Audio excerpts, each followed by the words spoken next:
তোমাদের নার্সিং ভর্তি পরীক্ষায় বিজ্ঞান পার্টে 2024-25 সালে এই কোশ্চেনটা আসছিল। চলো কোশ্চেনটা একটু দেখি। অনেকে এটাকে মূলত মনে করে যেহেতু বায়োলজি পার্ট হয়তোবা সম্পূর্ণ মুখস্থের ব্যাপার। আসলে সবকিছু মুখস্থ দিয়ে হয় না। তুমি যখন একটা টপিক বুঝে মুখস্থ করবা, এটা দেখবা তোমার ব্রেনের মধ্যে লং লাস্টিং থাকবে। সো অবশ্যই বোঝার চেষ্টা করবা, তারপরে মুখস্থ করবা। হ্যাঁ, অবশ্যই তোমাকে মুখস্থ করতে হবে, বাট এটা তখনই মোস্ট ইফেক্টিভ হবে যখন তুমি এটা বুঝে মুখস্থ করবে। কোশ্চেন হচ্ছে লিভারের সঞ্চিত অতিরিক্ত শর্করাকে কি বলে? ওকে, সো আমরা তো অবশ্যই খাবার খাই। তো আমরা যে খাবারগুলা খাই সেই খাবারগুলোর কিন্তু অনেকগুলা সেগমেন্ট হয়। এর মধ্যে একটা শর্করা, ছোটবেলা পড়তাম শর্করা আমাদের শরীরে কি যোগায়? শক্তি যোগায়। সো আমরা মানুষ বা মানব জাতি যখন কিছু একটা খাই, খাওয়ার পরে সবাই কিন্তু আমাকে শর্করা দেয় না। যদি আমি শর্করা কিছু খাদ্যের নাম তোমাদের সামনে উল্লেখ করি, তাহলে সেটা হতে পারে ভাত, রাইস, তারপরে রুটি বা এই টাইপের যে খাবারগুলো আছে। হ্যাঁ, তো মানুষ খাওয়ার পরে যে শর্করাটা হয় সেই শর্করার আরেক নাম হচ্ছে গ্লুকোজ। ওকে, শর্করার আরেক নাম হচ্ছে গ্লুকোজ। সো আমি এইখান থেকে গ্লুকোজটাকে একটু আইডেন্টিফাই করলাম। সো শর্করা আরেক নাম কিন্তু গ্লুকোজ। এর মানে এই প্রশ্নের উত্তর গ্লুকোজ এটা কিন্তু না। তো প্রশ্ন হচ্ছে লিভারের সঞ্চিত অতিরিক্ত শর্করাকে কি বলে? শর্করা, আমরা যে শর্করাটা খাই এটাকে গ্লুকোজ বলে। অনেক স্টুডেন্ট এখানে ভুল করে এটাকে দাগায়, কিন্তু নর্মালি লিভার খাবারের পর আমার শরীর যেটুকু জিনিস রিসিভ করতে পারে সেটা কিন্তু সে রিসিভ করে ফেলে। হ্যাঁ, আর বাকিটুকু লিভার কি করে? তার এনার্জি পাওয়ার সেভিং হিসেবে তার মধ্যে সঞ্চয় করে রাখে, আর সেটাকে আমরা মূলত গ্লাইকোজেন বলি। সো সঠিক উত্তর মূলত হবে হচ্ছে এটা।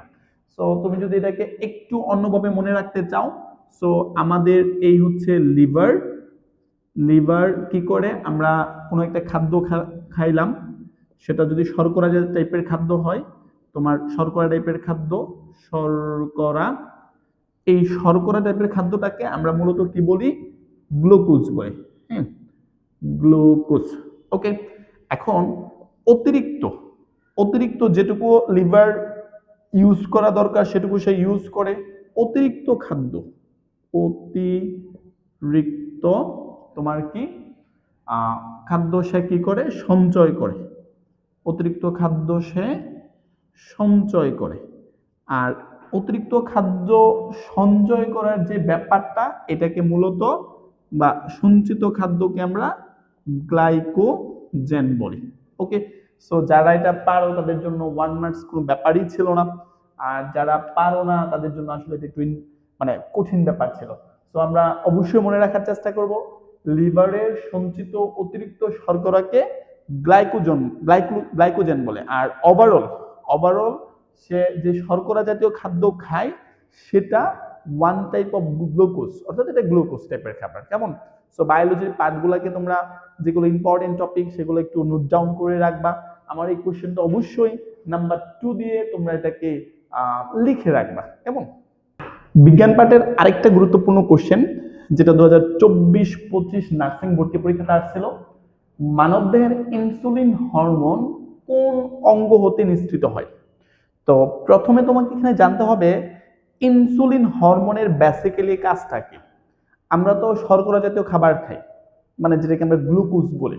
তাহলে আমাদের শরীরের গ্লুকোজের মাত্রাকে নিয়ন্ত্রণ করার জন্য বা কন্ট্রোল করার জন্য যে হরমোনটা ব্যবহৃত হয় তার নাম হচ্ছে ইনসুলিন। ওকে, সো এখন এই ইনসুলিন হরমোনটা বেসিক্যালি অগ্নাশয় হতে নির্গত হয়। এটার একটা স্পেসিফিক কোষ আছে, কোষের নাম হচ্ছে বিটা কোষ। ওকে, সো আমরা এখানে সঠিক উত্তর মূলত হচ্ছে কি? অগ্নাশয়। তো তোমাকে জানতে হবে ইনসুলিন হরমোন কেন বের হয়, কোথা থেকে বের হয়। এই টাইপের কোশ্চেনগুলো ভবিষ্যতে তোমাদের নার্সিং ভর্তি পরীক্ষাতে আসতে পারে, সেজন্য এটা খুবই গুরুত্বপূর্ণ। তোমরা যারা নরসিংদী স্টুডেন্ট তারা চাইলেই আমাদের অফলাইন কোর্সে ভর্তি হতে পারো। মেডিনা নার্সিং ভর্তি কোচিং এ আমরা মোটামুটি অফলাইনে first time, second time, eventually third টাইমের ব্যাচগুলা রান করতেছি, কন্টিনিউ করতেছি। আর আমাদের এখানে ভর্তি হইতেই হবে ব্যাপারটা এরকম কিছু না। তোমরা যদি আমার ফেসবুক পেজ মেডিনা নার্সিং ভর্তি কোচিং দিয়ে সার্চ দিলে পাবা, অথবা ইউটিউব চ্যানেল তোমরা @medina98 স্পেসিফিক এই কোডটা দিয়ে যদি তুমি ইউটিউবে সার্চ দাও এক্স্যাক্টলি আমার যে ইউটিউব চ্যানেল সেটা পাবা। তারপরে আমি এটা একটু লিখে দিলাম, মে ডি না 98, এক্স্যাক্টলি এটা দিয়ে তুমি সার্চ দিলে আমার লেকচারগুলো পাবা। আমার প্লে লিস্টের মধ্যে প্রায় তোমার 100+ লেকচার তুমি পেয়ে যাবা।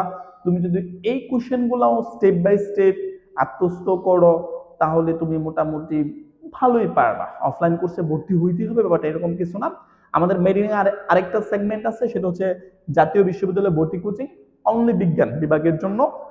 তোমরা হয়তোবা সবাই অলরেডি অবগত আছো যে জাতীয় বিশ্ববিদ্যালয় কিন্তু এখন আর জিপিএ ভিত্তিতে তোমাদের স্টুডেন্ট নিচ্ছে না। ওরা একটা টেস্ট নেয়, ভর্তি পরীক্ষা নেয়, সেটা তোমাকে ফাইট করতে হবে। সো যদি কারো মানে কোনো একটা কোচিং সেন্টারে শরণাপন্ন হওয়া, তাহলে কোশ্চেন প্যাটার্ন কি টাইপের কোশ্চেন আসতে পারে এটা সম্পর্কে তুমি ভালোই একটা সাপোর্ট পাবা। সো তোমরা চাইলে আমরা এটা জাতীয় বিশ্ববিদ্যালয় ভর্তির পরীক্ষার ঠিক 2 মাস বা 3 মাস আগে শুরু করি। মোটামুটি তোমরা ফেসবুকে আপডেটগুলো পেয়ে যাবা যদি আমার ফেসবুক পেজে তোমরা কানেক্ট থাকো।